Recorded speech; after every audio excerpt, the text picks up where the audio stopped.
Итак, всем доброго дня, и мы снова рады видеть нашу старосту. Спасибо, мне уже гораздо лучше. Ну хорошо, я надеюсь, ты уберешь тот беспорядок на голове.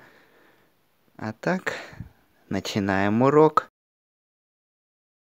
Чего вы возле меня встали? Я вам не банк. Да ничего, просто ты сегодня такая красивая.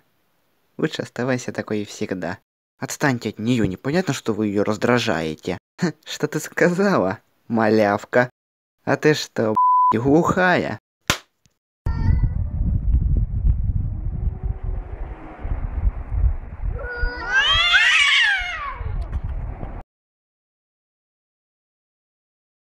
Что у вас здесь происходит, а? Все хорошо.